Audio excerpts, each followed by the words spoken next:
Welcome to Garrett CompSci. This is AP Computer Science Principles using the Code.org curriculum.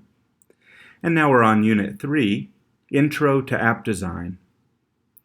This is the lesson list for Unit 3. Notice that we take a look first at what apps are and how we can design them in Code Studio on Code.org. And then we start in Lesson 3, the project called Designing an App. And then we learn a little more about programming in Lessons 4, 5, and 6 to learn how we can tell the app how to do what we want it to do. And then finally we finish up in Lesson 7 by completing the project. So let's take a look at Lesson 1, Intro to Apps. As a warm-up, consider this. What are apps? How do we interact with them? And what kind of things do apps do? Well, apps, that's short for applications, and some synonyms of apps would be programs or software. And we interact with them by clicking buttons, either on a touch screen or with a mouse or a trackpad. Sometimes the camera is used to interact with the apps, or maybe our voice via a microphone. And then they give us information back via sounds and via the screen by changing what's on the screen, maybe vibrations, all kinds of things. And what do they do? Well, they can help us do the thinking work that we need for school or for work or just for our curiosity. They can entertain us. They can inform us. All kinds of different things apps can do, purposes they can fulfill. So the activity here is to explore some of the kinds of apps that can be built using Code.org's Code Studio. And so on Lesson 1's activity levels, you've got these 5 apps that you can explore, and that looks like this. There are 5 of them, starting with Level 4. The third one here is one that I'm going to look at. And on each of these, you should start with Level 4, and on each of these, discuss with someone or just on your own, consider how does the user interact with the app? So what is a human being doing to make the app work and to get what the purpose out of the app? And then what is the overall purpose of this app? What was it built for? And then, who is the target audience? Who was it built for? Who do they expect will be using this app? So this is one called Hamilton Township Improvement Project, and I can hit run. And see, it says, here in beautiful sunny Hamilton, our residents are working hard to add beauty to our city streets. The current plan approved by the town committee involves placing baskets of flowers on all street lamp posts located on Main and cross streets from May through October. So it sounds like they're trying to inform the townspeople, people who live in Hamilton, what the plans are from the city council or the town committee to improve the beauty of their town. And so they have some interactive little things to help you explore their plans. You can see the different color options for the flowers by clicking these and seeing those colors. You can hit this button to go to the next page. See, this is talking about reducing the amount of trash around town. So where should trash go? You can put it in a recycling bin. You can put it in a trash can. You should not put it in the flower baskets. And then a little bit more about a community garden they have planned, and then you can go back home and start over. So a simple little app. What do we think about these 3 questions?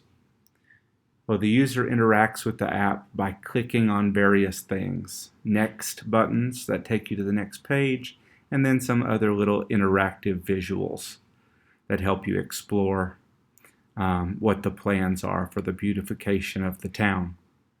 So what is the overall purpose? The overall purpose is to help town residents explore the plans for the beautification of their own town. Who is the target audience? Probably those town residents, the residents of Hamilton, wherever that is.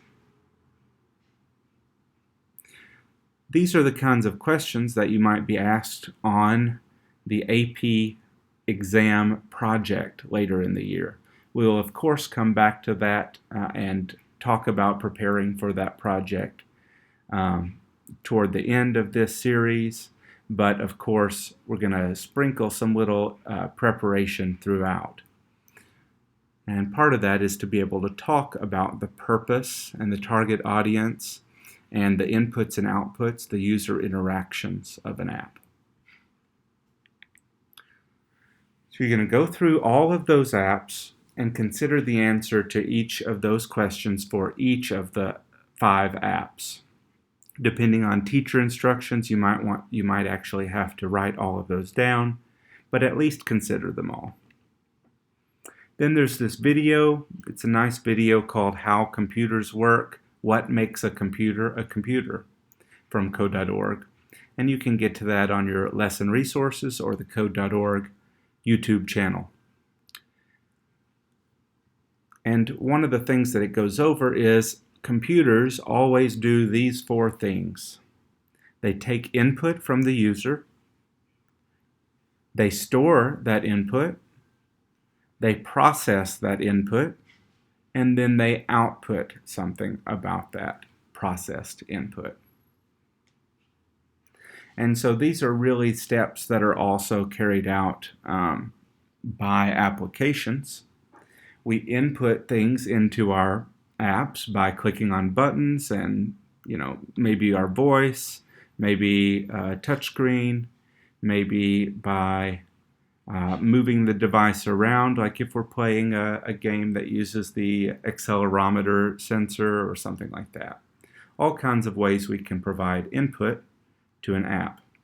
And then some of that input is stored in the device, in the memory, and then the app does something to process and decide what to do with it, and then some kind of communication is sent back out to us, and that's called output, data provided back to the user.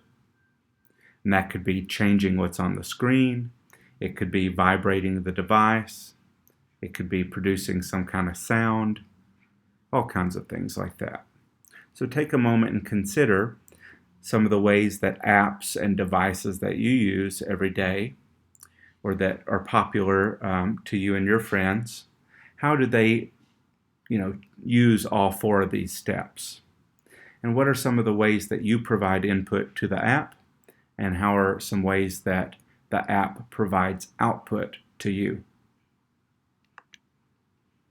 And then you're going to go back to these apps one more time. And this starts at level 9. They're the same apps, but now you're going to consider what the inputs and outputs are for the apps. So in what ways do you interact with the app to provide inputs? Inputs are things that are data that are provided to the app that then are used to make decisions about what should happen in the app. And then outputs are things that happen for your benefit. So data that are provided back to the user by changing the screen or making sound happen or different things like that. So consider those for all the remaining, all the apps on code.org. Now, as a wrap up, these questions are very likely questions that you'll have to answer for the create task, which is 30% of your AP exam score at the end of the year. And on exam day, you'll have to answer some questions about the project that you produce.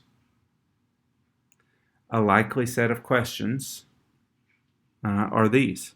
So one of the questions says, focus on an app from this level and explain its purpose. Give an example of who a potential user of such an app might be. So similar to those questions we saw earlier. What's the purpose and the target audience of the app? So we answered those for that Hamilton Township Improvement app.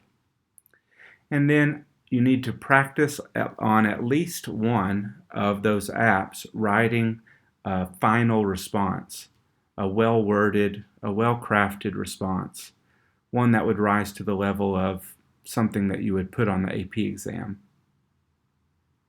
And you should, and I suggest, if you're asked more than one thing, the question has more than one part here, see, the purpose and the target audience. And so I suggest you restate the question in each part of your answer. So for example, the purpose of the so-and-so app is to inform residents of Hamilton about the plans the town council has for the improvement project. And then who is a potential user or the target audience? The potential users of this app are residents of the Hamilton Township. And these are the vocab for this lesson. Let's start with input and output. Input comprises data that are sent to a computer for processing by a program. They can come in various forms like tactile interaction, that means touch, audio, like speaking, using the microphone, visuals, like using the camera, or text, someone typing something. And output, any data that are sent from a program to a device. So anything that the program produces that you can then observe. So that could be tactile interaction like maybe vibrations, audio, so the app makes a sound, visuals, what shows up on the screen changes, or text, so you see some text on the screen. And then a user interface is both inputs and outputs that allow a user to interact with a piece of software. So the user interface can include buttons, menus, images, text, and graphics, all the stuff the user interacts with in order to be able to use and get the benefit of an app. And that's all for this lesson. I'll see you here next for lesson 3.2. Make sure to hit subscribe if you haven't already. See you next time.